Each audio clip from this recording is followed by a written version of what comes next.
굉장히 반대하시는 거예요. 교회 다니는 것을요. 아버님, 어머님이 무슨 신앙이 있었던 것은 아니었어요. 다른 종교가 있어서 그런 것도 아닌데 무조건 아무튼 교회 다니는 것을 그렇게 반대하시는 거예요. 저는 교회 오면은 너무 좋고 또 교회 와서 우리 이한일 장로부터 시작해서 저희 또래들하고 같이 이렇게 보내는 것이 또 너무 좋고 그랬는데 너무 반대를 하시고 그래서 내가 집을 나가야 되겠다. 그래서 이제 가출을 제가 생각을 했어요. 집을 나오려고 생각하다 보니까 제일 걸리는 것이 제 밑에 여동생이 3명이 있었어요.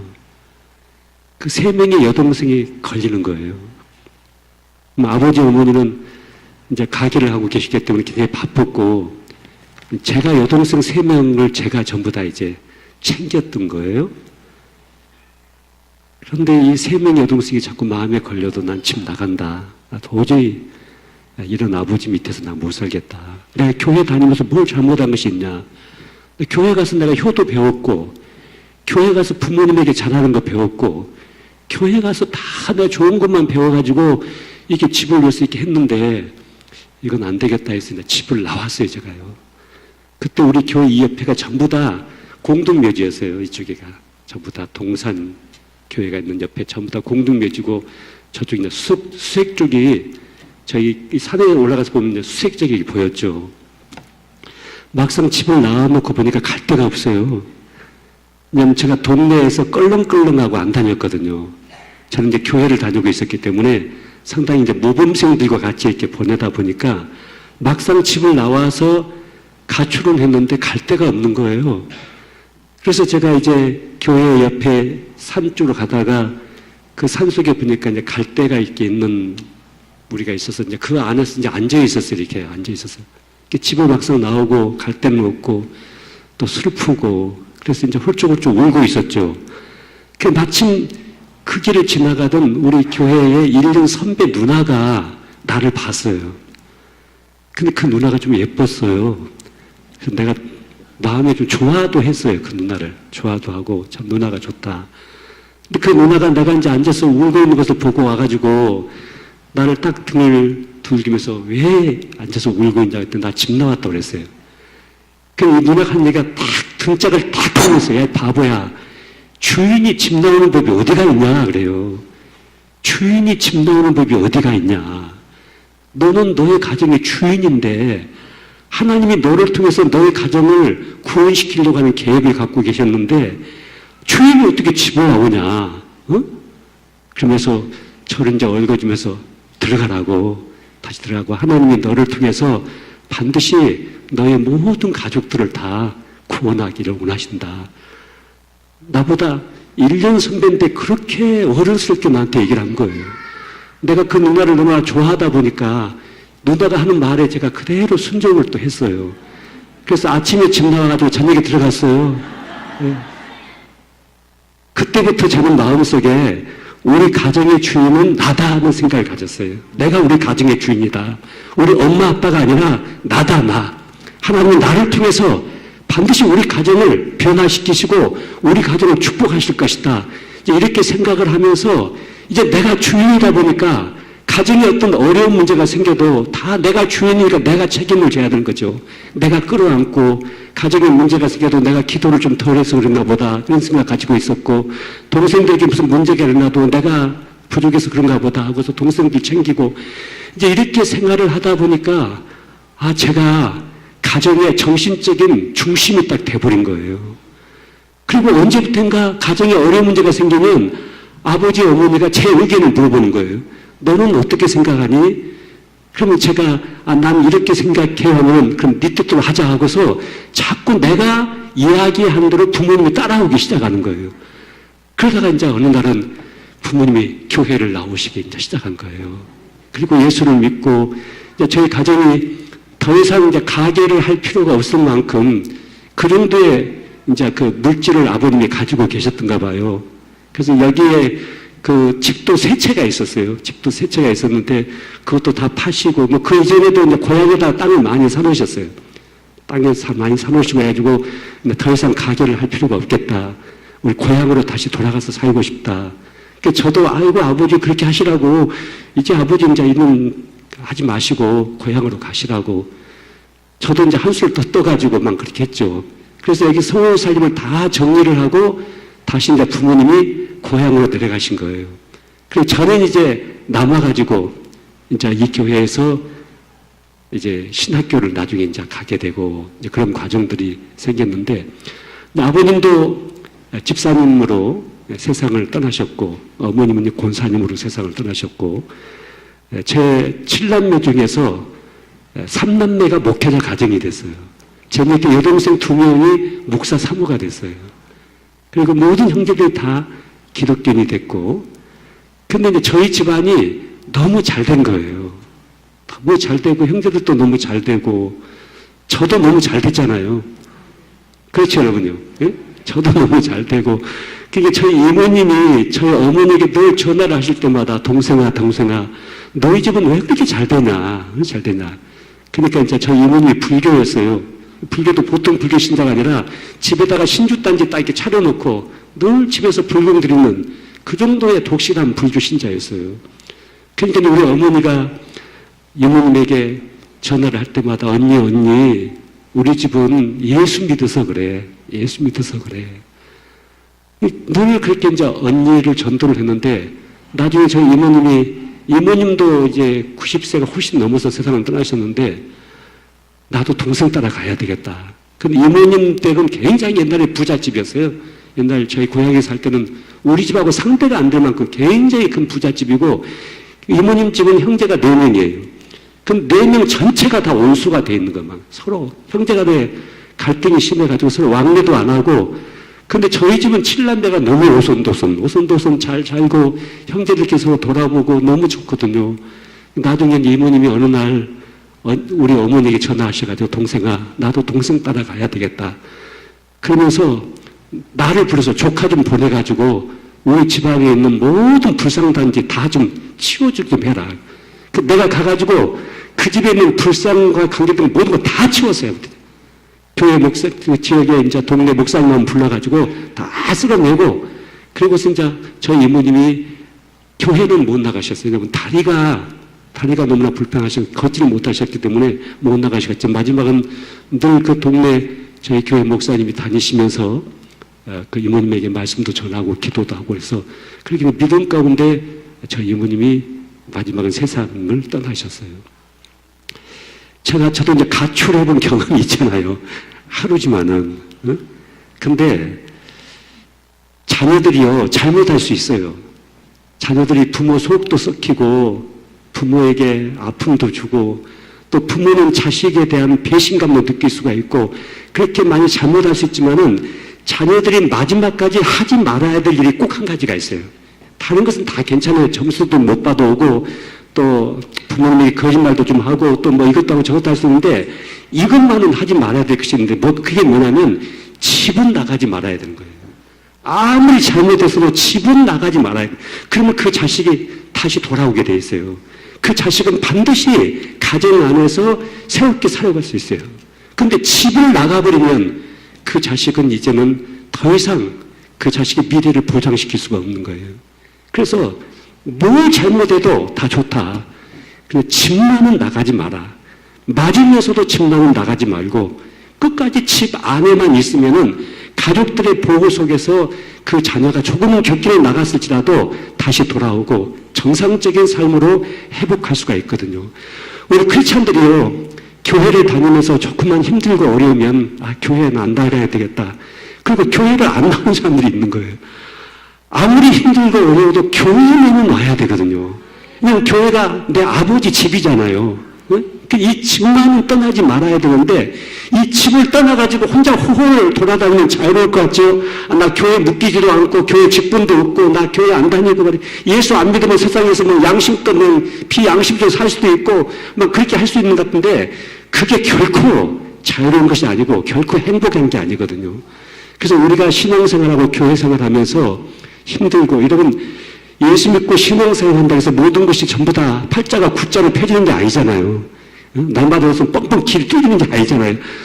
믿지 않는 사람과 똑같이 우리에게 비판하고 눈보라가 오는 거라고요. 근데 그 비바람과 눈보라 때문에 넌 교회 안 나가겠다. 그 교회를 떠나버리게 되면은 그때부터 그 사람의 삶의 모든 영역 속에서 이제 꼬이기 시작하는 거예요. 여러분, 우리가 교회를 떠나게 되면요, 기도의 영성이 막히기 시작한다고요. 아, 나 교회 안 나가도 기도 잘해. 그 사람 거짓말이에요. 안 돼요.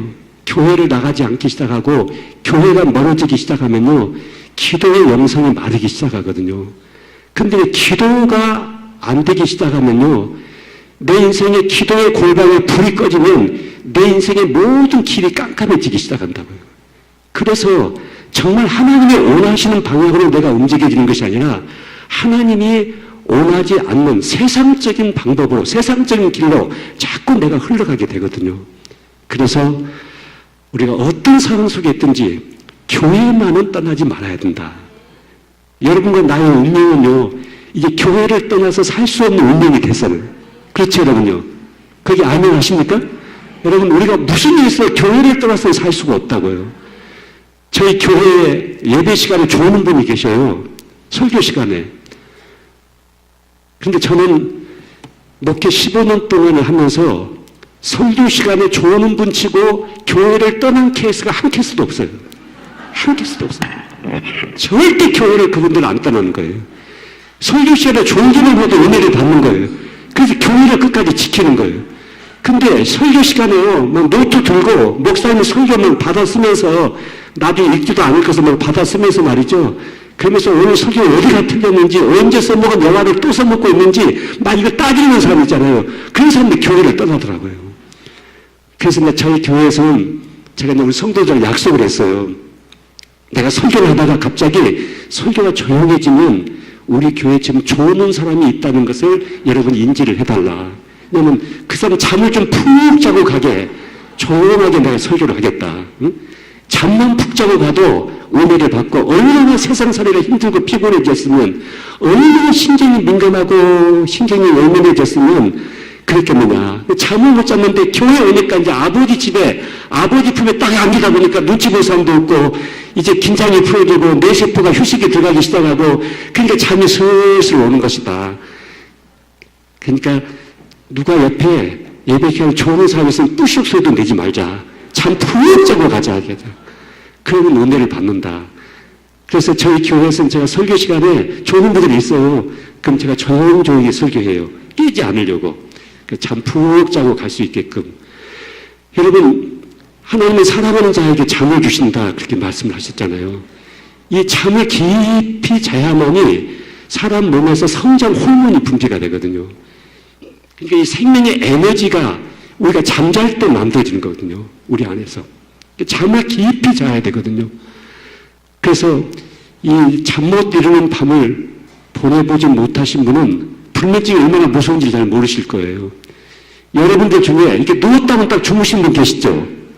그렇죠? 한번 손 한번 들어보세요. 한번. 야단치는 거 아니니까 한번 손 들어보세요. 딱 누웠다면 딱 주무시는 분. 머리를 베개 딱 댔다면 주무시는 분. 손 높이 들어보세요. 다시 한번 높이 들어보세요. 퍼센트가 많지 않아요. 그러니까. 다른 교회에 비해서 퍼센트가 많지 않은데, 그래도 누웠다면 딱 주무시는 분들은 다가오는 주일날 특별 감사한금을 꼭 하세요, 여러분요. 정말 이거는 큰 복을 받은 거예요. 큰 은혜를 입은 거예요. 아무리 많은 돈을 줘도 단잠을 살 수는 없거든요. 그래서 우리가 때로는 어떤 목사님은 그래요. 설교 시간에 좋은 곳은 설교자를 대적하는 것이다. 이렇게 해가지고, 끌어내가지고 예배 시간 끝날 때까지 앞에 서 있는데요. 이것은요, 폭력이죠, 폭력이죠. 설교자가 어떻게 그렇게 할 수가 있어요? 얼마나 힘든데 예배 시간을 조이겠어요. 그래서 그 사람을 유해줘야 되고, 격려해줘야 되고, 그렇게 해야 되는 것이 교회거든요. 그래서 혹시라도 여러분이 앞으로 신앙생활하고 교회생활 하실 때 예배 시간 누가 옆에서 졸면 뿌셔서도 내지 마세요. 푹 자고 갈 수 있도록. 그렇게 여러분이 상대방을 배려하는 그런 마음들을 자꾸 내 안에서 키워가 보는 거예요. 또 하나, 이 집 가출하는 문제하고 또 하나 제 생각 속에 늘 가지고 있는 생각 하나가 있어요. 기억이 있어요. 그것도 이제 우리 교회와 관계된 기억이에요. 제가 아버지가 정말 교회를 못 가게 하니까 한 번씩 교회 오다가 이제 들키잖아요. 그러면 작살이 나는 거예요, 제가요. 응? 어쩔 때는요, 내가 교회 갔다 오니까요, 아버지가 도끼를 들고 나오셔가지고, 내가 교회 마룻바닥 갖다 찍어버려야 되겠다고, 그때 우리 교회가 마루가 나무로 돼 있었어요, 나무로. 나무 바닥으로 돼 있었거든요. 아, 그러시는 거죠, 아버지가요. 근데 성경에 보니까 주 안에서 부모에게 순종하라고 그러는데, 부모에게도 순종해야 되겠고, 주님에게도 순종해야 되겠고, 정말 갈등이 생기더라고요. 응? 내가 교회를 안 나가야 될 것인가? 부모님 말씀에 순종해야 될 것인가? 아니, 또 주님에게도 순종해야 되는데, 그래서 제가 이제 아버지가 보지 못하는 새벽 기도만 다니기 시작한 적이 있어요. 몇 개월 동안 다녔어요. 아버지가 보지 못하도록 새벽에만 교회를 나왔는데, 저희 집이 이제 2층 집이었어요. 근데 이제 문이 나무로 돼 있어가지고요, 대문을 열고 나오면 삐그덕 소리가 나는 거예요. 아버지가 너무 키가 밝으셔가지고 아버지가 2층에서 주무시는데, 그럼 뛰쳐나오시는 거예요. 그래서 이제 아버지 잠을 깨지 않기 위해서 담을 넘어가지고, 저희 집에 1층에 담을 넘어가지고 이제 교회 와서 새벽 기도만 참석을 하는데, 어떨 때는 새벽 기도를 오기 위해서 옛날에 아나뽕이라는 약이 있었어요. 여러분, 옛날 제 나이에 계신 분들이 학교 다니면서 시험 볼 때 그 약을 먹었어요. 잠을 안 자려고. 그 약을 먹으면 잠이 안 와요. 그래서 공부를 막 했어요. 대학직 공부를 했어요.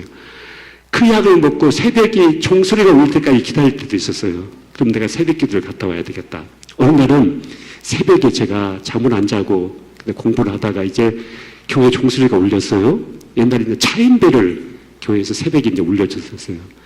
울려서 제가 이제 나가가지고 담을 넘어가지고 이제 새벽에 교회를 가려고 딱 담을 넘는데, 저희 아버님이 주무시다가 소변부에 나오셨다가 누구 시커먼 사람이 담을 넘어가거든요. 그러니까 도둑이 하면서 막 쫓기 시작하더라고요. 제가요, 그 아버님의 추적을 피해가지고 이 동네를, 이 동네, 이 골목, 저 골목, 골목 돌고 해가지고 간신히 아버지 추적을 딱 피해가지고 교회 와가지고 기도를 하면서 울었어요, 제가요. 하나님, 우리 아버지, 어머니 예수 믿게 해주세요. 구원받게 해주세요. 그렇게 교회 와서 제가 눈물을 흘리면서 기도를 했는데, 그게 나중에 이제 저희 아버님, 어머님이 교회를 나오시면서 이제 응답이 됐던 사건도 있었어요. 그래서 우리 가자제일교회와 저의 인생 속에 너무나 많은 사건들이 있어요. 그 사건 하나하나가 전부 다 간증거리고, 지금은 그 모든 것이, 그 당시에는 좀 아픔이었고 힘든 것이 있었지만은, 그러나 그런 사건들이 내 인생 속에 있었기 때문에 오늘의 나의 영성이라든가 또 나의 삶, 나의 인격이 만들어질 수 있지 않겠는가, 이런 생각을 제가 가져볼 때가 참 많이 있습니다. 이 시간 주제가 이제 주여 나를 풀어주소서 하는 주제거든요. 제가 1년에 지금 5번씩 내적 치유 세미나를 전국적으로 인도를 하고 있어요. 1년에 5번씩. 근데 그 세미나에 지금까지 참여하신 분들이 52,650명 정도가 돼요. 그러니까 굉장히 많은 분들이 2박 3일 동안 숙박하면서 전체 13개 과정을 진행하는 거예요. 그래서 내적 치유 세미나를 하는데, 이 세미나에 참석하신 많은 분들을 제가 이렇게 분석을 해볼 때, 무엇이 이들로 하여금 이렇게 힘들게 만들었는가? 어떤 분은 자살을 3번씩 시도하다가 오신 분도 있고요. 부부가 이혼하겠다고 이혼장 써놓고 도장 찍기 전에 온 사람들도 있고요. 어떤 목사님은요, 목회를 이제 더 이상 못하겠다 해가지고 오신 분도 계시고, 아무튼 여러 가지 상처와 아픔 속에서 너무 힘든 가운데 저희 이제 내적 치유 세미나를 오시는 거예요. 근데 그분들을 이렇게 보면서 무엇이 이분들로 하여금 이렇게 황폐한 삶을 만들어내는가? 무엇이 이분들로 하여금 이런 깊은 상처와 아픔 속에서 자기 인생 하나 무게를 감당하지 못해서 삶을 포기할 수밖에 없는 그런 상태가 되고 말았는가. 이것을 제가 좀 들다 보니까 중요한 것 한 가지가 딱 보이는 거예요. 사람을 죽이고 망하게 만드는 것은 총과 칼이 아니더라고요. 사람을 죽이고 망하게 만드는 것은요, 총과 칼이 아니고 거짓말이었어요, 거짓말. 사람이 거짓말이 있게 딱 묶이잖아요. 거짓말에 결박이 되잖아요. 거짓말에 갇혀있잖아요. 그러면 모든 생각이 달라지기 시작하고, 감정이 달라지기 시작하고, 판단이 달라지기 시작하고, 모든 것이 달라지기 시작해요. 거짓말에 묶여있는 상태 속에서 그 거짓말은 결과적으로 그 사람의 인생을 파탄시키고 그 사람의 인생을 어둠 속으로 끌고 가게 되는 거거든요. 성경에 거짓의 아비를 누가 부르죠? 마귀라고 하잖아요. 그러니까 모든 거짓말의 배후에서 역사하는 영은 마귀 역사가 있거든요. 여러분, 서울에 주부편지라고 하는 올간지가 있어요. 그 올간지의 발행인 분인데 박강월 권사님이라고 계셔요. 아시는 분도 계실 거예요. 또 이분이 서울의 호산나 시월의 이사장님도 하셨어요. 이분의 아버님이 우리 한국의 유명한 만화가이신 박기당 씨예요. 이 박기당 씨의 따님이 이 박강월 권사님인데 이 박강월 권사님이 42살 때까지 소아마비 인생을 사셨어요. 그런데 42살 되던 해에 이분이 한 걸음도 걸을 수 없는 몸의 상태가 되고 만 거예요. 그래서 병원에서 정밀 진단을 해보니까 아주 충격적인 사실 하나가 발견이 됐어요. 그게 뭐냐면 이 박강월 권사님이 소아마비가 아니었답니다. 소아마비가 아니었는데 42살까지 소아마비 인생을 사신 거예요. 정밀 진단을 해보니까 이분이 어렸을 때 골반뼈가 한번 접골이 됐는데 이 접골된 뼈를 맞춰놓지 않고 있다 보니까 점점 골반뼈가 오래 올라붙게 되었고 소아마비와 거의 똑같은 증상을 가지고 살 수밖에 없었고 이제 42살 되던 해에는 더 이상 한 걸음도 걸을 수 없는 몸매 상태가 되고 말았다는 사실을 발견하게 된 거예요. 이 박강일 권사님은 2살 때 다락방에서 놀다가 한 번 떨어진 사고가 있었답니다. 그 사고가 있고 난 다음에 몸에 이제 이상 증상이 생기기 시작했어요. 그래서 부모님이 이 아이를 데리고 병원에 갔습니다. 의사 선생님이 내 딸을 진단을 하고 마지막 진단명을 내리기를 이 아이는 소아마비라고 진단명을 내렸어요. 우리 한국에 1950년대 후반 또 60년대 초반 이때 소아마비가 좀 많이 있었어요. 여러분 의사의 권위를 가지고 내 딸을 진단을 하고 마지막 진단명을 딱 내렸을 때 그게 아니라고 거부할 수 있는 부모가 어디 있겠습니까? 거부 못하죠. 의사의 권위를 가지고 의사가 진단하고 진단명을 딱 내렸는데 이게 아니라고 거부를 못하죠. 그러면서 이 부모가 우리 딸이 소아마비에 걸렸구나. 이것을 운명처럼 받아들일 수밖에 없는 거예요. 그리고 이 박강훈 어린아이도 자기가 소아마비라는 사실을 팔자 소감을 여기고 그렇게 어린 시절을 아주 심한 소아마비 증상을 가지고 그렇게 인생을 살아오게 된 거예요. 그런데 이분이 소아마비가 아니라 그 2살 때 다락방에서 떨어졌을 때 골반뼈가 접골이 됐던 거예요. 여러분, 뼈가 접골되면 어떻게 해야 됩니까? 뼈를 탁 빼가지고 딱 끼우면 되잖아요. 근데 의사 선생님이 그걸 발견하지 못하고 몇 가지 증상만 체크를 해본 거예요. 그리고 소아마비하고 거의 비슷한 증상이 나타나다 보니까 소아마비라고 진단명을 내리고 만 거예요. 한 의사의 오줌 한마디가 한 여자의 일생을 무려 40년 동안이나 소아마비 인생으로 묶어버리고 만 거예요. 여러분, 기막힌 얘기 아닙니까 이거예요. 이 박강일 권사님 42살 때 병원에 입원을 하고 이제 대수술을 받게 됐어요. 그리고 6개월 동안 병상 생활을 했습니다. 그리고 6개월 후에 태어나던 날에는 키가요 풀쑥 커졌어요. 그리고 두 다리 사이즈가 똑같아졌어요. 기막힌 사건 아닙니까? 소아마비가 아니었는데 한 의사의 오진 한마디, 그 오진이 좋은 말로 오진이지 거짓말 아닙니까 그게요. 예? 거짓말. 그 오진 한마디가 한 여자의 일생을 무려 40년 동안이나 소아마비 인생으로 묶어버린 그런 결과가 되고 말았다는 사실을 여러분 생각해 보셔야 돼요. 이건 박강훈 권사님에만 관계된 문제가 아니에요.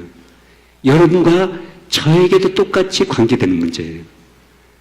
여러분, 제 얼굴이 길쭉한 눈입니까? 넓쭉한 눈입니까?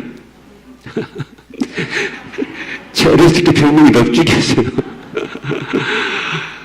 제 고향에 어렸을 때 친구들이 저의 이름 안 불렀어요, 별로. 넙주가 놀자, 넙주가 딱지치기 하자, 뭐 넙주가 자치기 하자. 동네 아줌마들도 넙주가 엄마 집에 있니? 이렇게 물었지, 별로 제 이름 안 불렀어요. 근데 제가 어렸을 때 더 넙죽했어요. 지금보다 더 넙죽했어요, 완전히. 사진을 보면요. 그 나도 나를 자연스럽게 넙주라고 생각한 거예요. 난 넙죽이다, 넙죽이다. 저는 이제 국민학교를 졸업하던 해에 우리 가족 전체가 이 북가자동으로 이사를 왔어요. 전남 광주에서 북가자동으로 이사를 와가지고 여기서 이제 살기 시작했던 거예요.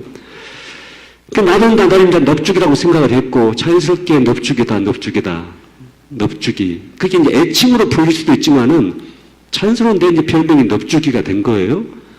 그런데 청순 시절 때 어느 날 제 마음속에 넙죽이는 남자다운 외모를 갖고 있지 못하다. 넙죽이는 못생겼다. 넙죽이는 못났다. 넙죽이는 남자답지 못하다. 이런 외모에 대한 부정적인 생각이 내 속사람을 딱 이렇게 묶어버린 거예요. 내 자아를 결박시킨 거예요. 그때부터요, 제가요, 정말 이 외모에 대한 컴플렉스에 묶여가지고 자신 없는 삶을 살았어요. 여러분, 내가 못났고 못생겼다고 생각하니까요, 자신감이 없어져요.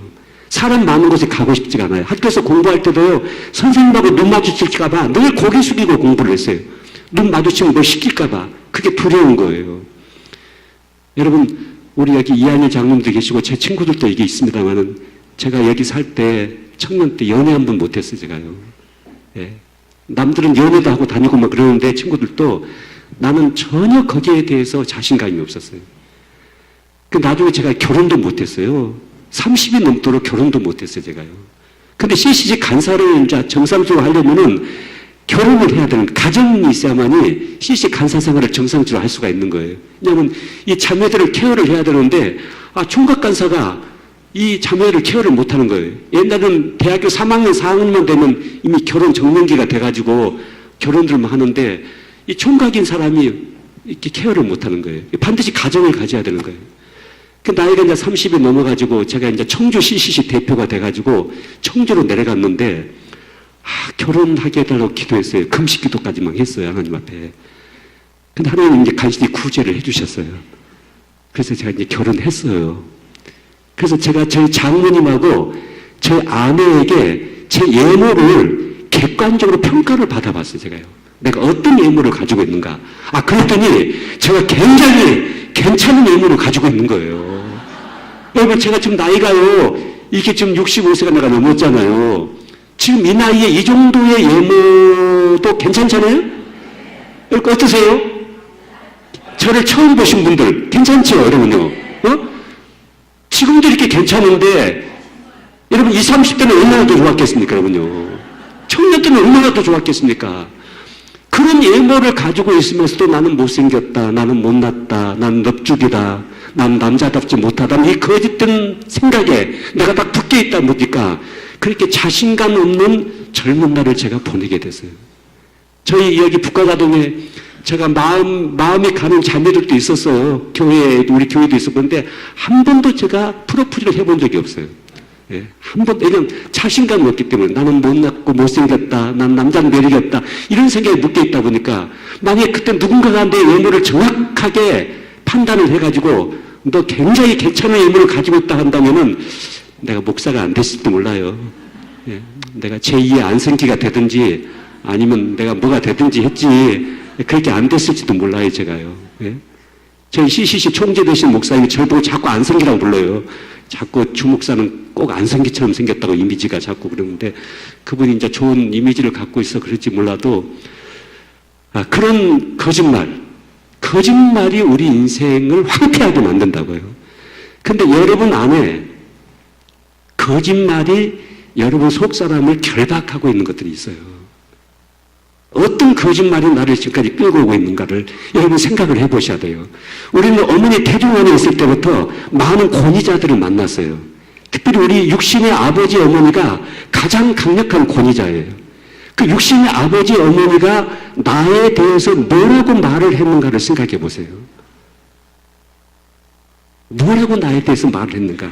늘 입에 달고 다니신 어머니 아버지가 나에 대해서 어떤 이미지를 나에게 심어줬는가를 생각을 해보셔야 돼요.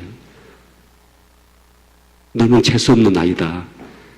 태어나지 말았어야 될 좋은 아이다. 너는 밥값도 못한다. 너는 잘하는 것이 아무것도 없다. 너는 실패자다. 너 같은 것이 왜 태어나가지고 이 고생을 시키냐. 만약에 이렇게 부모로부터 아주 부정적인 언어를 늘 이게 언어 폭력이거든요. 이런 폭력을 당하면서 어린 시절을 자라온 사람은 자존감이 낮아요. 굉장히 낮아요. 부모도 나를 인정해주지 않고 부모도 나를 존재하게 여기지 않았기 때문에 자기 자신도 자기를 함부로 대해요. 자기를 귀하게 여기지 않는 거죠. 그러다 보니까 여러분, 내가 나를 귀하게 여기지 않는데 누가 나를 귀하게 여기겠어요? 내가 나를 존중해 주지 않는데 누가 나를 존중해 주겠어요? 그럼 이제 자존감이 점점 낮아지죠. 자존감이 낮아지면 열등감이 붙게 돼요. 열등감이 심해지면 피해의식이 심해지는 거예요. 그리고 그 피해의식은 결과적으로 누군가를 공격한다거나 아니면 깊은 우울증으로 자기를 빠지게 만드는 결과를 만들어내게 되는 거예요. 여러분, 하나님이 나에게 하시지 않은 모든 말은 거짓말이에요. 하나님이 나에 대해서 뭐라고 말씀하시는가? 그것만은 진실이에요. 그게 사실이에요. 그런데 하나님이 나에게 하시지 않은 말을 어떤 권위자들이 나에게 했을 때 그건 전부 다 거짓말이에요. 여러분, 내가 못생겼다, 못났다, 남자답지 못하다, 남자다운 매력이 없다, 이것은 전부 다 거짓말이에요. 여러분, 하나님이 나를 만드셨잖아요. 하나님이 나를 이 지구상에 하나밖에 없는 작품으로 만들어 놓으셨다고요. 하나님이 만드신 작품치고 아름다운 것이 아닌 것이 어디가 있어요, 여러분요. 이런 말을 듣고 다나도 얼마나 아름답고 신비롭습니까? 여러분, 꽃들 좋아하세요? 예. 꽃다운 마음이 있으면 꽃을 좋아해요. 근데 꽃을 봐도 꽃이 눈에 안 들어오는 사람이 있어요. 너무 마음이 힘들고 너무 마음이 지쳐있고 길바닥 같은 정서가 있으면 꽃이 눈에 안 들어와요. 근데 이 꽃이 눈에 들어오기 시작하고 집에서 화분 하나 이렇게 키워보고 꽃 피는 계절이 되면은 꽃구경도 가보고 그러면 이제 이 속사람이 좀 더 건강해지는 거거든요. 이게요. 건강해지거든요. 그래서 여러분, 고기 한 근 살 돈이 있으면 고기 사지 말고 예쁜 화분 하나 사다가 집에다 갖다 놓는 것이 건강에 훨씬 더 유익이 되는 거예요. 근데 고기 먹고 다 죽으려고 고기만 사죠. 그냥 계속요. 예? 근데 우리 마음이 너무 힘들고 어려우면요. 여러분, 이 자연이 내 가슴에 안 들어와요. 눈으로는 보이지만은 빨간색이 있고 파란색이 있고 하얀색이 있고 그렇지만은 이게 아름답다, 곱다, 참 예쁘다, 저런 꽃 하나 갖다 키웠으면 좋겠다. 이런 마음이 우리 마음속에 형성이 되지 않거든요. 그런데 우리 이제 자존감이 건강해지잖아요. 자존감이 건강해진다고 하는 것은 하나님이 나를 보시는 관점으로 나를 보기 시작하는 거예요.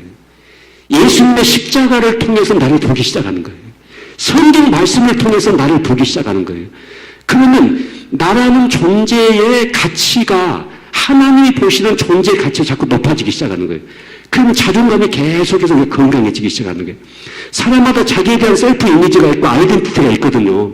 그러니까 이 사람이 갖고 있는 자기에 대한 셀프 이미지를 긍정적으로 형성하고 있는가 아니면 부정적으로 형성하고 있는가. 나 같은 것은 잘하는 것이 아무것도 없고 쓸모 없고 나 같은 것은 비록 재수도 없는 것 같고 내가 태어나지 말아야 될 존재인데 태어나가지고 이 고생을 하고 있고 나를 만난 자식도 불쌍하고 나를 만난 남편도 불쌍하고 나 같은 것은 이 세상에 참 쓸모가 없다. 굉장히 낮은 자존감이죠. 자, 이런 사람들은요 나중에 그 아주 폭력적이 되어버릴 수가 있어요. 나보다 더 잘난 놈은 다 원수가 되어버릴 수가 있고 아니면 극단적으로 그냥 우울증에 빠져버려요. 그냥. 깊은 우울감에 빠져가지고 자신이 이겨내지 못할 정도로 그렇게 주저앉아버려요. 우리 한국에서 1년에 15,000명이 자살을 해요. 여러분 생각해 보세요. 1, 2천 명이 아니고 15,000명이 자살한다고 1년에 평균. 근데 만약에 우리 국민 15,000명이 적하고 싸워가지고 15,000명의 사상자가 났다 하면은 우리나라가 정치, 군사, 경제, 교육 모든 것을 다 동원해가지고 우리 국민 15,000명을 죽이는 적군을 이겨내기 위해서 모든 것을 쏟아바칠 거예요. 근데 속수무책이에요. 15,000명이 죽어가요. 자살을 통해서.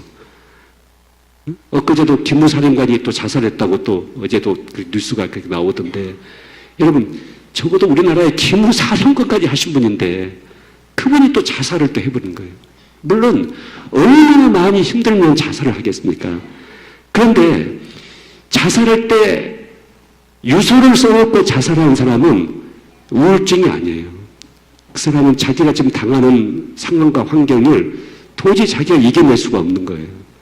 그러다 보니까 거기서 이제 주저앉아버리고 자기 하나의 무게를 감당하지 못해서 인생을 이제 도중 하차를 해버리는데 우울증을 써놓지 않고 자살하는 사람들은 거의 다 우울증으로 자살을 한다고 볼 수가 있어요. 근데 그 우울증에 가장 깊이 들어가는 뿌리가 뭐냐면 낮은 자존감이에요. 아주 깊은 낮은 자존감이에요. 여러분, 그래서 우리 자존감을 건강하게 이렇게 회복을 시켜야 되거든요. 내가 내 자존감을 건강하게 회복시키기 위해서 내가 나를 사랑해줘야 되고, 내가 나를 인정해줘야 되고, 내가 나를 용서해줘야 되고, 하나님이 나를 보시는 관점으로 나를 보기 시작해야 되고, 예수님을 통해서 나를 보기 시작해야 되는 거예요. 그러면 우리의 자존감이 하나님이 나를, 하나님의 형상으로 창조를 했잖아요. 여러분, 창세기 1장 27절에 하나님이 자기 형상, 곧 하나님의 형상대로 남자와 여자를 창조했잖아요. 동성애를 창조하지 않았어요, 하나님은요. 남성과 여성을 창조했지 중성을 하나님이 창조하신 건 아니에요.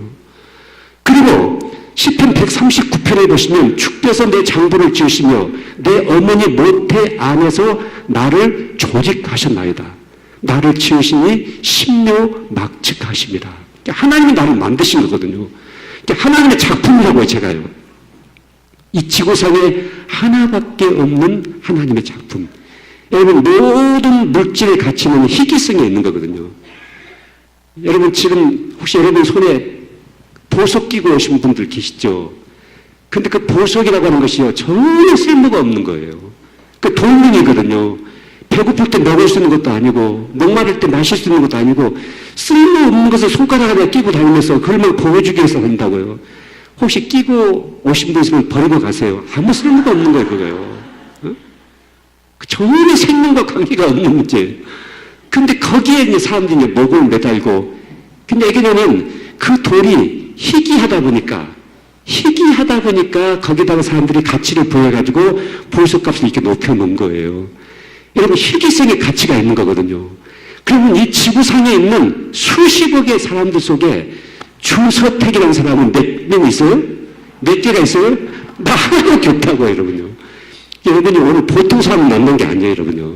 이 지구상에 하나밖에 없는 주서택 목사를 만난 거예요. 감동하셔야 돼요, 여러분요. 별로 느낌이 안 오시죠? 근데 저만 혼자 있는 것이 아니라 여러분 한 사람도 하나님이 여러분을 만드신 하나님의 작품으로 여러분 한 분 한 분 있는 거예요. 더구나 여러분들을 구원에 이르고 하나님의 자녀로서의 특권을 부여하기 위해서 독생자 예수 그리스도가 십자가에 내어주셨잖아요. 여러분, 요한복음 3장 16절 말씀에 성경 전체를 한 절로 뽑아내면 요한복음 3장 16절로 뽑아내거든요. 한 장으로 뽑아내면 몇 장 뽑았는지 아세요? 성경 전체가 1189장이거든요. 근데 한 장을 요약을 한다. 그러면 무슨 성경 몇 장이에요? 이사야서 53장이에요. 그리고 한 절로 뽑아낸다 하면은 요한복음 3장 16절이에요. 그럼 요한복음 3장 16절 같이 한번 암송해 볼까요? 하나님이 세상을 이처럼 사랑하사 독생자를 주셨으니 이는 저를 믿는 자마다 멸망치 않고 영생을 얻게 하려 하십니다. 자, 하나님이 나를 이처럼 사랑하사 독생자를 주셨다. 나하고 독생자를 물물 교환을 했다, 그 말씀이에요. 요한복음 3장 16절 말씀은 나를 구원해내기 위해서 예수님을 십자가에 내어주었다. 물물 교환을 했다. 물물 교환은 똑같은 가치가 인정될 때 물물 교환은 성립이 되잖아요. 하나님이 나를 보실 때는 예수 그리스도의 존재 가치와 내 존재 가치를 동등하게 보신 거예요. 그래서 나를 위해서 주님을 십자가에 내어주신 거예요. 저는 어느 날 이 사건을 깨달으면서요, 막 속에서 통곡이 터져 나오는 거예요. 나 같은 것이 뭔데? 너 같은 것이 뭔데? 어떻게 나 같은 것을 위해서 예수님을 십자가에 못 박혀 죽으시냐? 어떻게 하나님이 독생자 예수 그리스도를 십자가에 내어줄 수가 있느냐? 나 같은 것이 뭔데? 내가 뭔데? 그러면서 그 십자가의 사건이 예수님의 사건이 아니라 내 사건으로 내 가슴에 확 다가오면서 막 통곡이 터져 나오는 거예요. 그러면서 그때부터 십자가를 통해서 이제 나를 보기 시작하는 거예요. 십자가를 통해서 나를 보니까 거기 진짜 내가 있는 거예요. 그 이전은 전부 다 가짜였어요. 전부 다 거짓말이었어요. 누군가가 나에 대해서 말 한마디 하고, 누군가가 나에 대해서 평가하고, 누군가가 나에 대해서 잘났다 못났다, 이 모든 것이 전부 다 거짓말이었어요. 십자가를 통해서 주님이 나에게 하시는 말씀만이 진짜였어요. 여러분, 제가 어렸을 때 그 국민학교를 다닐 때 학교에서 소풍을 어디로 갔냐면 동물원으로 많이 갔어요. 동물원으로. 동물원 소풍 갈 때마다 제가 꼭 마지막에 꼭 보고 왔던 짐승이 있었어요. 뭐냐면 원숭이였어요. 그러니까 원숭이를 보면서 자기 우리 할머니였는가, 우리 할아버지였는가, 그 생각 제가 많이 했어요. 왜냐면 제가 군대 다닐 때 반드시 진화론을 공부했거든요. 모든 것이 진화되고 아메바가 진화돼가지고 원숭이가 되고 이렇게 진화돼가지고 사람이 됐다. 이렇게 공부를 했거든요. 그게 거짓말이잖아요. 어떻게 사람이 원숭이가 진화돼가 사람들이 그럼 지금도 아프리카 정글에서 원숭이가 사람을 진화하고 돼야죠. 어떻게 과연 그럴 수가 있는가?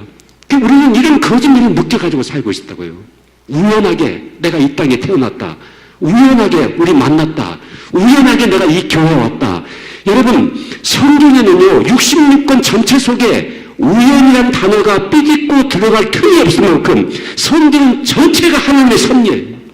하나님의 절대적인 주권 속에서 우리가 이 땅에 태어났고요. 하나님의 계획과 섭리 가운데 예수님이 십자가에 죽으셨고요. 하나님의 섭리와 계획 가운데 우리가 주씨 집안, 박씨 집안, 김씨 집안에 시집 왔고요. 우리가 이 가자 제일교회에 몸을 담았고요. 하나님께서 우리를 인도하신 거예요. 이게 성경이에요, 성경이에요. 근데 나는 우연히 재수없게 내가 이 집안에 시집 왔다. 내가 이 남자 만나서 꾸겨진 청바지가 되고 말았다. 그렇게 생각하는 것은요, 정말 인생을 잘못 보고 있는 거예요. 우리가 성경을 통해서 나를 봐야 되는데 하나님께서 만세전에 나를 예정하시고 창세전에 나를 택하셔서 하나님 나를 구원하시고 나의 영혼을 살려내시고 나를 이 가자 제일교회에 심으셔서 이 교회의 몸의 한 지체가 되게 하시고 하나님이 여기까지 나를 인도하셨다. 이것이 우리 신앙이거든요. 그래서 여러분이 여러분 자신을 볼 때 성경을 통해서 나를 보는 눈이 열려야 돼요. 여러분, 이 눈 속에 눈이 열려야만이 영적인 것이 보이기 시작하거든요. 귀 속에 귀가 열려야만이 하나님의 음성을 들을 수가 있는 거예요. 그럼 눈 속에 눈이 열려가지고 십자가를 통해서 나를 보기 시작할 때 정말 거기에 소중한 내가 있는 거예요. 정말 가치 있는 내가 있는 거예요. 절대적인 가치가 거기에 있는 거예요. 여러분, 여기 이거 5만 원짜리거든요. 다 만져보셨죠? 예. 이게 이렇게 쓰면 5만 원 가치가 있죠. 이거 가지면 사과 한 박스 정도 살 수가 있죠. 근데 이게 이렇게 구겨져 있어도 이건 여전히 5만 원 가치가 있는 거예요. 그렇죠, 여러분요. 구겨져 있어도요. 이게 막 땅에 떨어져가지고요. 막 발로있게 막 밟혀가지고 더럽혀져 있어, 이렇게. 그래서 이건 여전히 5만 원 가치가 있는 거예요. 그렇죠? 이게 좀 찢어져 있어도 이건 여전히 5만 원 가치가 있는 거죠. 내가 나의 인생을 되돌아보면은 나는 지나간 과거가 있다. 나는 상처가 많다. 나는 누군가에게 버림을 받았다. 나는 내 아버지에게 버림을 받았고 엄마도 나를 거부했다. 나는 친구들에게도 배신을 당했다. 나는 누군가에게 짓밟힌 인생이었다. 나는 누군가에게 찢겨진 인생이었다. 자기의 지나간 과거와 자기의 인생을 되돌아보면서 이런 생각을 가지게 된 사람은 고로 나는 쓸모없는 존재다. 고로 나는 가치가 없는 존재다.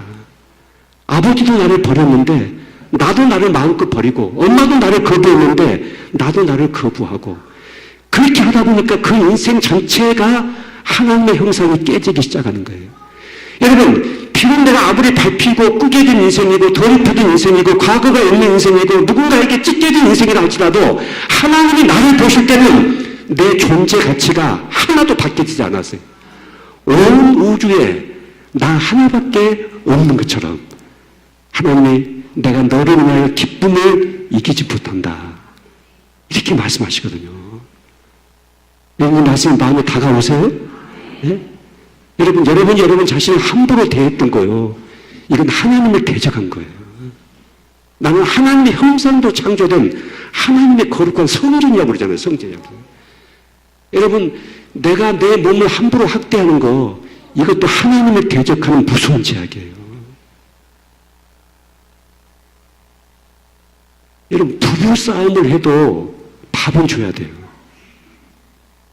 밥을 안 주는 것은 너 죽어라 그 얘기거든요. 응?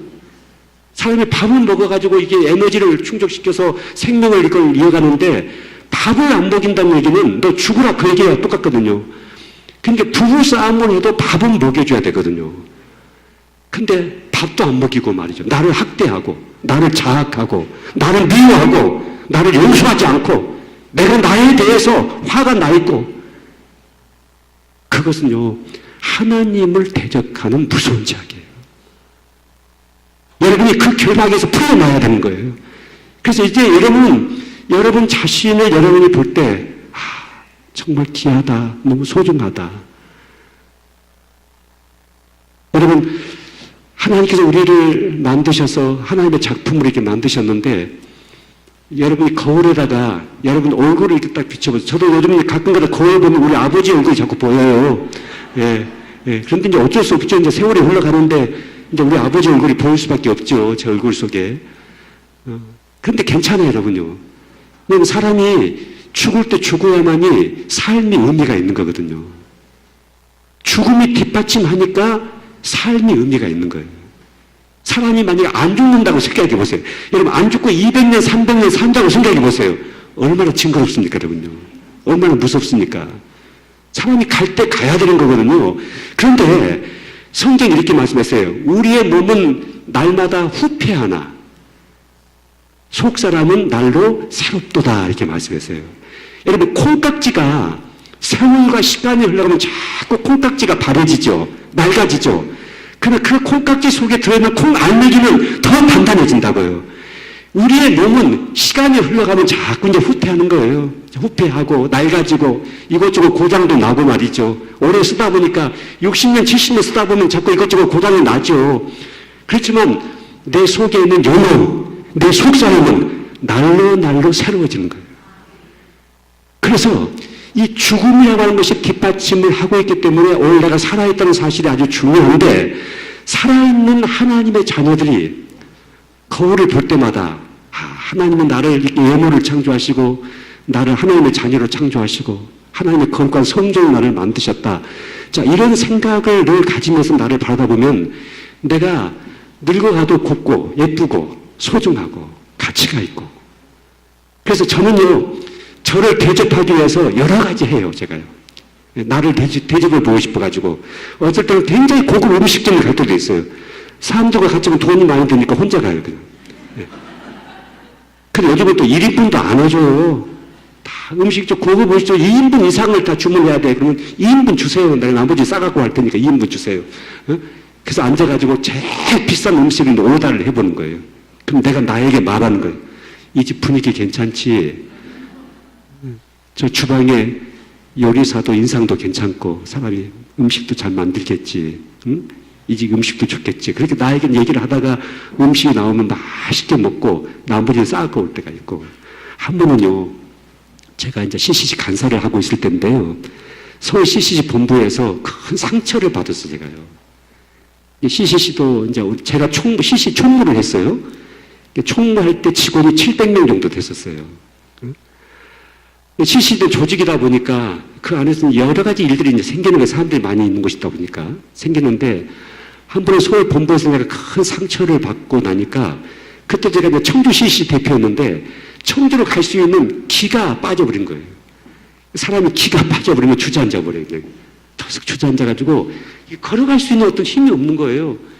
부암동에 저희 CCC 본부가 있는데, 그래서 간신히 몇 명이나 추스려가지고 택시를 타고 고속터미널, 강남 고속터미널까지 왔어요. 그리고 터미널 그 밑에 지하에 가보시면 생화꽃을 파는 꽃집들이 쭉 있어요. 꽃집들이요. 나를 데리고 갔는데 겨울이었는데 어떤 꽃집 하나에 황금빛깔의 장미꽃을, 온실에서 키우는 장미꽃인데 이게 큰 장미꽃이더라고요. 장미꽃을 하나를 놓고 팔고 있더라고요. 그래서 제가 그 꽃집에 가가지고 아줌마 이 꽃 100송이만 싸주세요 그랬어요. 그러니까 꽃집 아줌마가 꽃을 싸면서 하는 얘기가, 아저씨 누굴 주려고 장미꽃을 100송이나 사가세요 그래요. 그래서 제가 대답하기를, 누굴 주긴 누굴 줘요. 나를 주려고 사죠. 장미꽃 100송이를 사가지고 내가 내 품에 안겨줬어요. 그리고 내가 나에게 말하기를, 아무개야, 너는 장미꽃 100송이가 아니라 1000송이라도 내가 너에게 안겨주고 싶을 만큼 너는 그렇게 소중한 사람이야. 그렇게 고귀한 사람이야. 그런데 이 작은 문제 하나 때문에 그렇게 절망하고 실족하고 좌절하고 낙심하고 그렇게 해서 되겠냐. 다시 십자가 바라보고 주님 바라보면서 다시 시작하자. 다시 일어나자. 그래서 장미꽃 100송이를 꼭 끌어안고 고속버스를 타고 청주를 갔어요. 저희 아내에게 줬어요.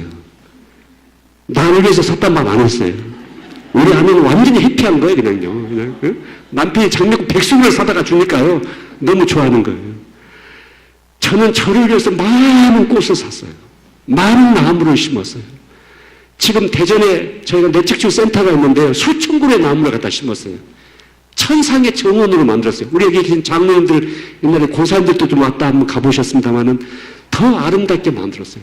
그곳에 나무를 심고 꽃을 심고 그 모든 것이 나를 위한 대접의 하나의 방편이었어요. 나를 격려해주고 싶고 내가 나를 보니까요. 너무 기특한 거예요. 너무 고마운 거예요. 그래서 내가 고맙다, 감사하다, 나를 격려해주고 고맙다 가지고 내가 나를 위해서 쇼핑도 해보고요. 나를 귀하게 여겨주고. 여러분 이게 하나님을 사랑하는 방법이에요. 나를 귀하게 여기지 않고 어떻게 내가 믿음이 좋다, 뭐 하나님 사랑한다, 신앙 좋다, 이건 전부 다 거짓말이에요. 나를 용서해주고 나를 용납해주고 나를 귀하게 여겨주고 이 지구상에 하나밖에 없는 하나님의 거룩한 작품으로 내가 나를 그렇게 계속 바라봐줘야 되는 거예요. 그래야만이 나를 함부로 내던지지 않는다고요. 여러분 저는요 여름에 해수욕장 안 가요. 왜 해수욕장을 안 가냐면은 눈을 어디다 둘지를 모르겠어요. 해수욕장 가면. 그래서 절대 해수욕장 못 가요 제가요. 응? 여자분들이 그 손바닥만한 천 조각 하나를 몸에 걸치고요. 그 해변가를 막 활보하고 다니는데요. 내가 눈을 어디다 둘지를 모르겠어요. 그러니까 절대 저 해수욕장 안 가요. 그래서 눈을 감고 생각을 해봐요. 저 여자 몸에 붙어있는 저 손바닥만한 천 조각 하나를 떼어버리면 어떻게 될까? 저렇게 행복할까? 저렇게 자유로울까? 여러분 그 천 조각 하나가 그렇게 큰 자유를 준다고요. 그렇게 큰 기쁨을 준다고요. 그 천 조각 하나, 여러분 제가 손이 크잖아요 제가요. 우리 원효식 목사님도 손이 크지만 제 손이 더 커요. 제 손이 더 커요. 예? 그래서 우리가 옛날에 이 교회 다녔을 때 저 밑에서 벽돌 찍어가지고요. 벽돌만 저올렸거든요 같이요. 벽돌 했는데 누가 더 많이 저올린 거 시험하자 해가지고 목사님과 저하고 막 했는데 제가 이겼어요. 제가 더 많이 짊어졌어요. 제가 손이 큰데 정말 제 손바닥만한 천 조각 하나 때문에 그렇게 해변가를 활보하면서 기뻐하고 행복해하고 자유롭게 생각하는 거예요. 여러분 성경에 예수의 십자가가 의의 세마포 옷이 됐다 이렇게 말씀하셔요. 예수님의 십자가가 세마포 옷이에요. 그래서 우리의 모든 수치와 우리의 죄악을 다 가리워주세요.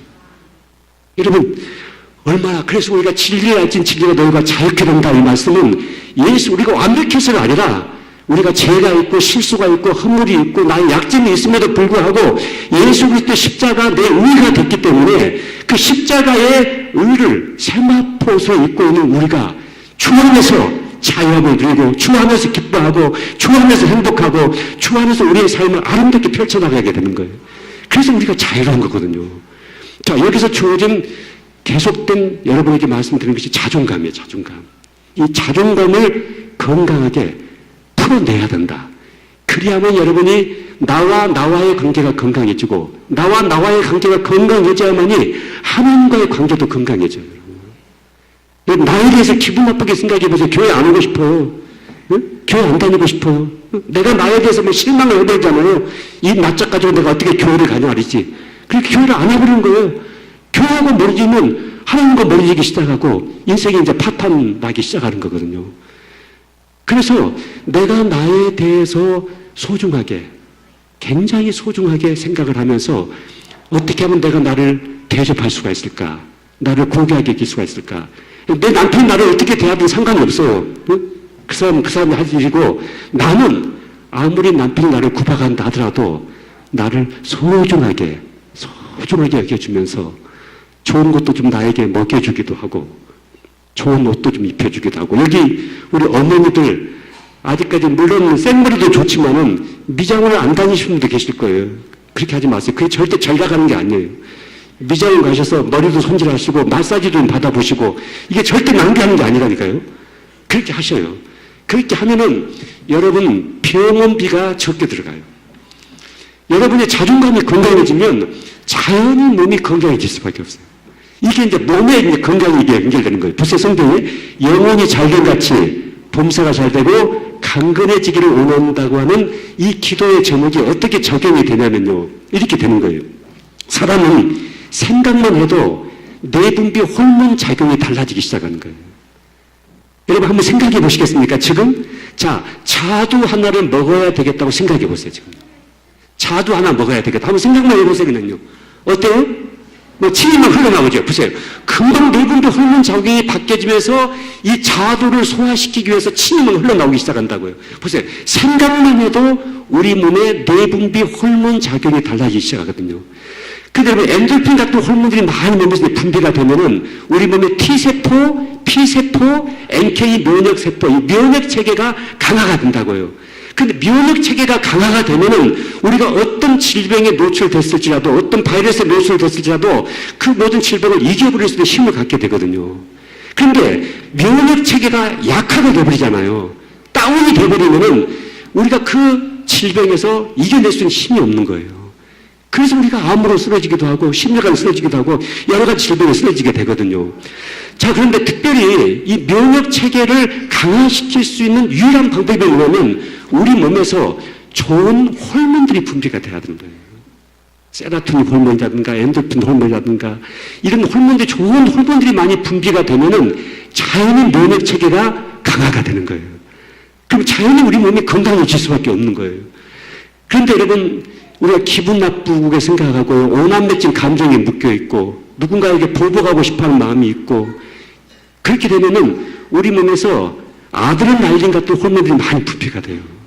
자, 이렇게 호르몬이 분비가 되면 면역체계가 약화가 되기 시작한다고요. 급하게 약화가 되기 시작해요. 그럼 면역체계가 약화가 되면 우리가 모든 질병에 노출될 수밖에 없는데 특별히 여러분 병원에서 의사 선생님들이 병명을 정확하게 끄집어내기 어려운 모든 병들마다 앞에다 세 글자 붙여놓죠. 뭐라고 붙여놔요? 신경성 두통, 치통, 생리통, 신경성 류마티스, 신경성 관절염 전부 다 신경성을 앞에다 붙여놓는 거예요. 그러면서 전국의 의사 선생님들이 여기도 의사 선생님이 계신지 모르겠습니다만 전국의 의사 선생님들이 세 가지를 딱 처방을 해요. 첫째, 마음 편하게 먹으세요. 두 번째, 잠 푹 자세요. 세 번째, 잘 먹으세요. 그러면 병이 낫는다고 그래요. 누군지 그렇게 안 되고 싶어서 병원에 왔습니까, 지금요? 근데 이 모든 신경성적인 질병의 중요한 뿌리가 어디서부터 나오냐면은 바로 호르몬 작용에서부터 만들어지게 되는 거예요. 우리 몸에서 좋은 호르몬들이 만들어지면은 자연히 우리 몸에 있는 모든 자율신경부터 시작해서 우리 모든 혈관부터 시작해서 모든 면역체계부터 시작해서 다 이게 건강해지기 시작하거든요. 그래서 성경에요. 이게 하나님의 뜻이다 하고 딱 못 박아놓은 성경 구절 하나가 딱 있어요. 그게 뭔지 아세요? 이게 하나님의 뜻이다. 우리가 하나님의 뜻대로 살아야 되잖아요. 어? 예수님께서 내가 이 땅에 온 것은 내 뜻을 행하려함이 아니고 아버지 뜻을 행하기 위해서 왔다 이렇게 말씀하셨잖아요. 근데 이게 하나님의 뜻이라고 딱 못 박아놓은 성경 구절 하나가 딱 있어요. 그게 뭐세요? 예, 범사에 감사하라. 이건 그리스도 예수 안에서 너희를 향하신 하나님의 뜻입니다. 이렇게 했어요. 여러분 사람이 감사하고 고마워하고 기뻐하고 행복할 때 우리 몸에서 이 베타 엔도르핀, 이 엔도르핀 좋은 호르몬들이 막 이렇게 분비가 되는 거예요. 이렇게 되면은 자연히 우리 영혼이 잘 되는 거 아닙니까? 우리 속사람이 잘 되는 거 아닙니까? 그러면 자연히 우리가 무엇을 결정할 때 아주 직관력을 가지고 바르게 결정한다고, 바르게 판단한다고요. 그게 범사가 잘 되는 거예요. 그러고 나서 자연히 우리 몸이 건강해지는 거예요. 그래서 여러분이 방언을 꼭 해야 돼요, 여러분요. 뭘 해야 돼요? 방언 은사 받으셨어요? 여러분, 방언 꼭 해야 되거든요. 근데 방언이 두 가지 방언이 있어요. 은사적인 방언이 있고 믿음의 방언이 있어요. 은사적인 방언은 고린도전서에 나온 그 방언이고 믿음의 방언은 이 방언이에요. 이 방언을 꼭 해야 되는 거예요. 따라서 해보세요. 주님, 감사합니다. 고맙습니다. 주님, 감사합니다. 고맙습니다. 이 방언을 해야 되는 거예요. 시도 때도 없이 이 방언을 해야 되는 거예요. 누가 이렇게 딱 건드려도 감사합니다. 고맙습니다. 교회 오다가 넘어져가지고 팔이 뚝 부러졌어요. 어떻게 해야 돼요? 그 부러진 팔을 붙잡고 주님 눈 빠지게 해주셔서 감사합니다. 고맙습니다. 해야 되는 거예요. 자동차 접촉사고가 나서 하나님 안 죽게 해주셔서 감사합니다. 고맙습니다. 여러분 모든 상황에서 잠을 잘 때든지 잠을 깰 때든지 의식 무의식 속에서 이 방언을 계속 해보세요. 그러면 자연히 여러분의 몸의 면역체계가 아주 급격하게 상승이 되기 시작한다고요. 그럼 자연히 몸이 건강해질 수밖에 없어요. 제가 내적 치유를 하면서요. 이 세미나에 참석한 사람들이요, 여러분 결혼해서 10년 동안 아기가 없는 거예요. 그게 얼마나 아기 갖기 위해서 노력을 했겠습니까? 근데 우리 세미나 2박 3일 동안 참석한 다음에 아기를 갖게 된 거예요. 그 다음 세미나에 시어머니가 와가지고, 지난번 이 집회 우리 며느리 와가지고 10년 동안 아기가 없었는데 아기를 가졌다고 모든 사람들 그렇게 이제 뭐 간증을 하는 거예요. 여러분, 8년 동안 아기가 없었는데 우리 집회 참석하는데 아기를 갖게 되었고, 10년 이상 공황장애 묶여가지고 완전히 파탄된 삶, 내책치료를 통해서 그 공황장애에서 벗어나 버리게 됐죠. 그게 어디서부터 시작이 되냐면 자존감이 회복이 되면서 십자가를 통해서 나를 보기 시작하니까 모든 것이 감사의 조건이에요. 모든 것이 감사의 조건이에요. 그래서 이제 감사를 선택하기 시작한 거예요. 하나님 감사합니다. 하나님 감사합니다. 누가 나 툭 쳐도 하나님 감사합니다. 감사합니다. 누가 발로 푹 건드려도 하나님 감사합니다. 잠을 자다가 잠꼬대 할 때도 감사합니다. 고맙습니다. 감사합니다. 이 반응을 계속 하기 시작. 이게 여러분 안에 습관이 돼야 돼요. 이제 이런 거룩한 습관이 말씀을 듣고 은혜 받는 것보다 훨씬 더 강한 능력이 있는 거예요. 하나님의 나라는 말이 있지 않고 능력이 있다고 했잖아요. 그 능력이 뭐냐면 거룩한 습관을 갖는 거예요. 근데 그 거룩한 습관 중에 가장 중요한 습관이 뭐냐면 이 믿음의 반응을 하는 거예요. 감사합니다. 고맙습니다. 해보세요, 지금요. 감사합니다. 고맙습니다. 감사합니다. 자, 옆에 계신 분에게 내 옆에 앉아주셔서 고맙습니다 하고 감사해보세요. 내 옆에 앉아주셔서 고맙습니다. 감사합니다. 내 옆에 앉아주셔서 고맙습니다. 자, 손잡아보세요. 손잡고 해보세요. 손잡고 해보세요. 고맙습니다. 감사합니다. 고맙습니다. 감사합니다. 예, 고맙습니다. 감사합니다. 여러분, 우리가 길에서 만나면 스치고 지나칠 수밖에 없는 남남이었는데 이 가자 제1교회 때문에 우리가 믿음의 지체가 됐잖아요. 같이 앉아서 이렇게 예배드리고 교회를 세워가잖아요. 우리가 얼마나 감사합니까? 그래서 감사합니다. 고맙습니다. 장로님 너무나 고맙습니다. 감사합니다. 권사님 고맙습니다. 집사님 고맙습니다. 이 방언을 계속 시도 때도 없이 하기 시작하면은 자연히 우리 몸의 내분비 호르몬 자극이 전부 다 바뀌어지기 시작하고 면역 체계가 강화되기 시작하고 자연히 우리 몸에 질병이 벗어나게 되고요. 건강해질 수밖에 없는 거예요. 자, 보세요. 또 하나 중요한 거 말씀드릴게요. 제가 기차표 사놓고 왔기 때문에 길게 하지 않아요. 이제 빨리 가야 되기 때문에 자, 보세요. 여러분, 사람이 중풍으로 쓰러질 때 있죠. 언제 쓰러집니까? 행복할 때 쓰러집니까? 기쁠 때 쓰러집니까? 은혜 받을 때 쓰러집니까? 중풍으로? 아니에요. 중풍으로 쓰러지는 모든 사람들 100명은 100명 다 화를 내고 있을 때 내일 하다가 막 쓰러지고 말이죠. 어떻게 나도 이렇게 배신할 수가 있냐 하면서 이렇게 화를 막 내는데 중풍을 확 쓰러져 본다고요. 왜 그렇게 되냐면요. 사람의 몸에서 이렇게 이제 상처가 나서 피가 흐르잖아요. 근데 그 피가 흐르다가 지혈되죠. 무슨 현상에 의해서 지혈되는지 아세요? 이런 의학 공부 안 해보셨죠? 혈소판에 의해서 지혈되는 거예요. 이 상처가 있어가지고 피가 계속 흘러가면 우리 이제 목숨에 문제가 생기잖아요. 그래서 이 상처가 딱 생기면 우리 몸에 있는 혈소판이 그 상처 쪽으로 확 몰려가는 거예요. 혈소판이. 혈소판은 피를 응고시키는 작용을 한다고요. 혈소판이요. 그래서 피가 이제 응고가 되는 거거든요. 그런데 실험을 해보니까 마음의 상처를 받았을 때, 마음의 큰 충격을 받았을 때, 강한 스트레스를 받게 되면 갑자기 이 몸에 혈소판 수치가 확 올라가 버리는 거예요. 몸에. 온몸이 혈소판 수치가 올라가 버리니까 피가 응고가 되는 거예요.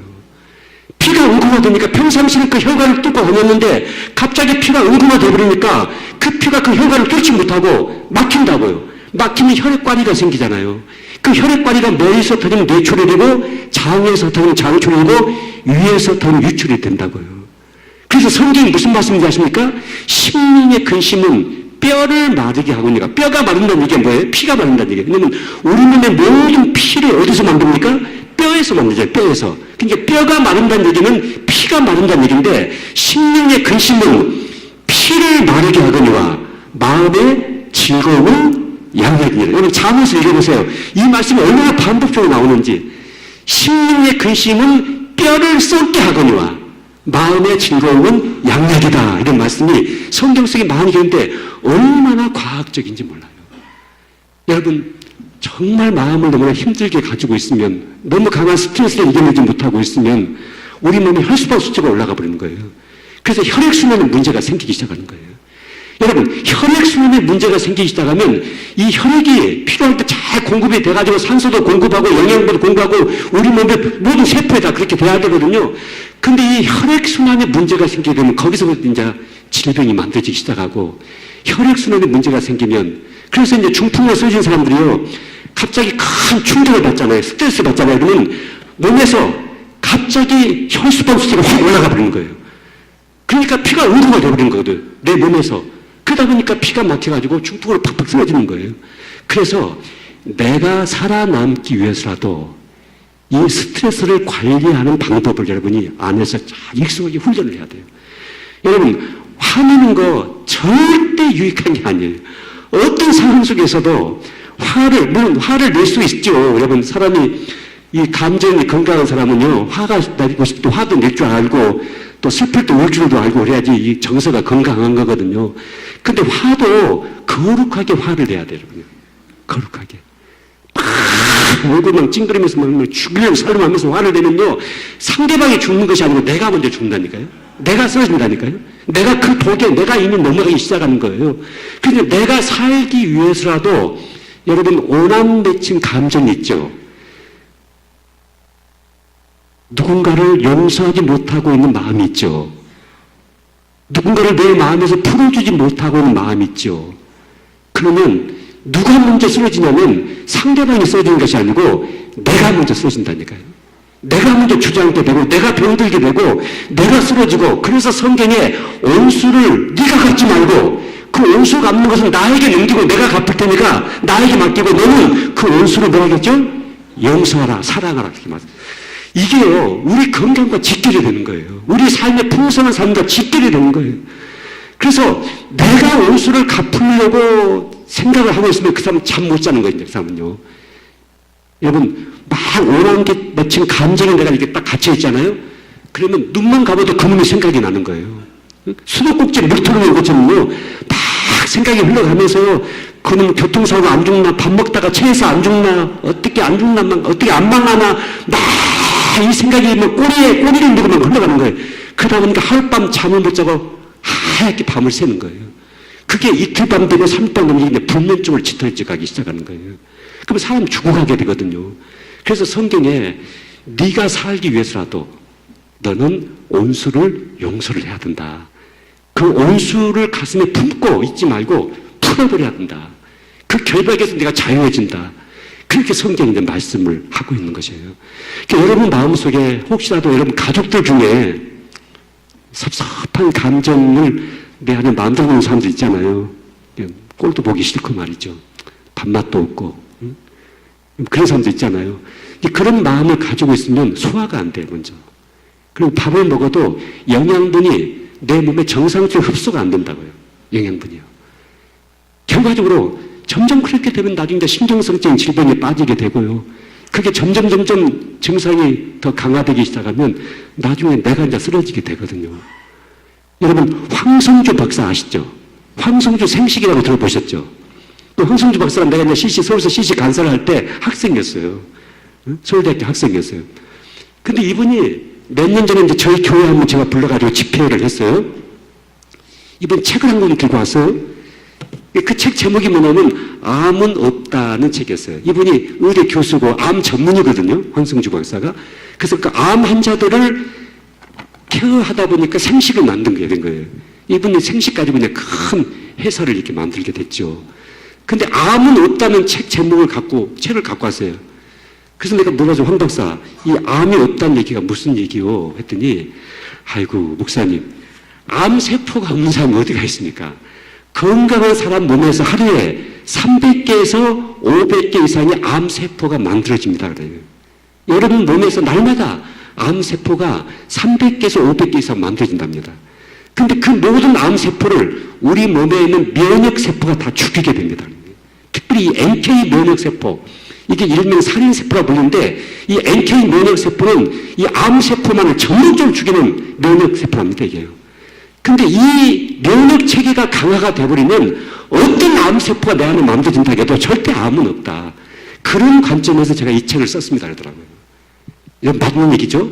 그런데 아무리 아무리 내가 약을 많이 쓰고 뭘 해도 내 안에 면역 체계가 저하가 돼버리면은, 특별히 NK 면역 세포의 활동력이 저하가 돼버리면은 우리는 암에 노출될 수밖에 없습니다. 그리고 암에 걸릴 수밖에 없습니다. 살아남은 암세포들이 자리 잡기 시작하고 그래서 세포 분열을 일으키기 시작하면 자연히 암이 될 수밖에 없습니다. 그런 얘기를 하더라고요. 그래서 이게 암에서도 이겨낼 수 있는 길이 어디가 있냐면 우리 면역 체계를 강화시키는 것인데, 면역 체계가 강화되기 위해서 우리 안에서 좋은 호르몬들이 분비가 돼야 되고 혈액순환에 문제가 생기지 않아야 되거든요. 좋은 호르몬들이 분비되고 혈액순환에 문제가 생기지 않게 하기 위해서는 반드시 우리가 해야 될 방언 뭐라고요? 감사합니다. 고맙습니다. 내가 나를 향해서도 고맙다. 감사하다. 자꾸 이 고백을 해보세요. 여러분, 막 이것을 습관화시켜야 돼요. 여러분 안에서. 고맙습니다. 감사합니다. 고맙습니다. 감사합니다. 하면은 여러분이 지금 갖고 있는 문제가 풀려지기 시작할 거예요. 이게 이제 풀려지기 시작한다고요. 여러분 건강이요. 새롭게 회복되기 시작할 거예요. 감사합니다. 고맙습니다. 고맙습니다. 감사합니다. 여러분 남편에게도 고맙습니다. 감사합니다. 아내에게도 고맙습니다. 감사합니다. 여러분 이 지구상에 남자가 몇 명 있어요? 예, 35억 명 정도 있어요. 70억이 넘는 지구상에 35억 명 정도 남자가 있는데 그 남자 중에서 뽑고 추리고 고르고 택해가지고 이 주소방을 내 남편으로 보냈으니 얼마나 소중해요, 여러분요. 그래서 우리 아내가 제 발도 씻겨줘요. 인상이 그러세요? 우리 아내가 내 발 씻겨준다니까요? 저도 제 아내 발 씻겨주거든요? 잘못했어요? 여러분, 목욕탕에 가면요, 15,000원 주면 발이 아니라 온몸도 닦아준다고요. 우리 아내가 내 발도 씻겨준다 내가 꼭 3번 해봤어요, 3번. 등산하고 내려다가 내가 발 좀 닦아줬던 적이 있었는데, 여러분, 정말 이 지구상에 그 많은 여자 중에서 이 김선아 씨를 하나님이 제 아내를 주셨다고요. 그러니까 얼마나 소중해요. 얼마나 고귀해요. 발도 닦아주죠. 제가 요즘은 설거지도 많이 해주고요. 예? 여러분, 설거지는 남자가 해야 되는 거예요? 여자가 해야 되는 거예요? 예. 일찍 집에 들어온 사람이 해야 되는 거예요, 여러분요. 일찍 퇴근한 사람이 설거지 하는 것이지, 무슨 아내가 올 때까지 설거지를 기다려요? 누가 밥을 해야 되는 거예요? 집에 있는 사람이 밥을 해야 되는 거죠. 밖에 사람이 어떻게 밥을 해요? 그러니까 남자가 집에 있으면 남자가 밥을 해야 되는 것이고, 남자가 일찍 퇴근했으면 남자가 설거지 하는 것이죠. 그래서 저도 가끔 가다가 아내가 없을 때 집에 설거지가 쌓여있으면 설거지도 하고, 저도 아내가 없을 때 밥도 해서 아내들 주려고 하고 있고, 여러분, 그게 자연스러운 거예요. 우리 여기 계신 남자분 중에서 혹시라도 아내가 올 때까지 밥을 기다리고 있고, 아내가 올 때까지 설거지를 기다리고 있으면 나에게 생존권에 문제가 생겨요, 여러분요. 그러니까 지금부터 습관을 바꾸셔야 돼요. 내가 내 아내를 섬겨야 되겠다. 내 남편을 섬겨야 되겠다. 이 남편이 얼마나 소중한 사람인가. 주님이 나에게 뽑아서 보내준 사람이잖아요. 이 아내가 얼마나 소중한 사람인가. 그럼 뭐 해야 되겠어요?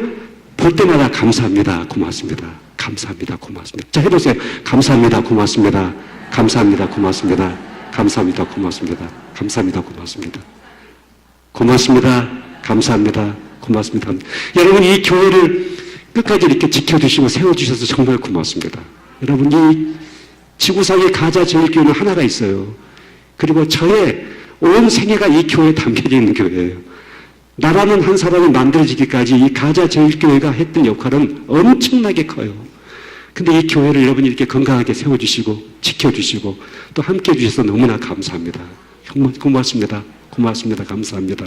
여러분, 이 방언, 이거 하나 제가 여러분에게 딱 심어주고 가면 좋겠어요. 이거 하나. 이런 모든 상황에 대해서 내가 감사를 선택한다. 믿음의 감사를 한다. 믿음의 방언을 한다. 감사한다. 감사하다. 모든지 감사하다. 넘어져도 감사하고, 따라서 해보세요. 해가 나도 감사하고, 바람 불어 감사하고, 비가 와서 감사하고, 눈이 와서 감사하고, 영하로 떨어져서 감사하고, 더워서 감사하고, 모든 상황에 대해서 항상 감사하라. 쉬지 말고 감사하라. 범사에 감사하라. 이는 그리스도 예수 안에서 너희를 향해서 하나님의 뜻이다. 이렇게 성경을 번역해도 전혀 틀린 번역이 아니에요. 여러분, 이제 그렇게 해서 주님 나를 좀 풀어주세요. 이 질병에서도 풀어주고, 이 답답한 마음에서도 풀어주고, 주님 저에게 좀 새로운 희망을 좀 주세요. 새 판을 짜주세요. 그 주님 앞에 우리가 믿음으로 나가십시다. 기도하십시다.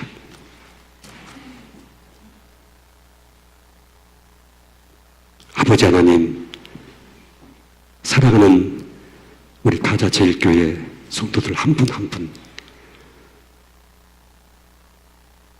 주님이 십자가에 죽어가시면서 한 사람 한 사람을 너는 내 딸이고 내 아들이라고 말씀하시고 우리를 구원하실 뿐만 아니라 이 땅에서 저희가 풍성한 삶을 살아갈 수 있도록 여기까지 인도하신 아버지 하나님 앞에 우리의 자존감을 건강하게 회복시키고 묶여있고 결박되어 있고 갇혀있는 모든 부정적인 생각, 원한 맺힌 감정, 용서하지 못하는 마음들, 그리고 내가 나에 대해서 자학하고 학대하고 내가 나를 소중하게 대접하지 못하고 나의 낮은 자존감 속에 묶여있는 나 자신을 풀어주셔서 하나님 자유케 해주시고 풍성한 삶을 회복시켜 주시고 우리가 이 땅에 머물러 있는 동안 하나님이 주시는 영혼이 잘되고 봉사가 잘되고 강건한 하나님의 축복과 은혜가 우리 안에서 흘러 넘쳐갈 수 있도록 축복해 주시기 원합니다.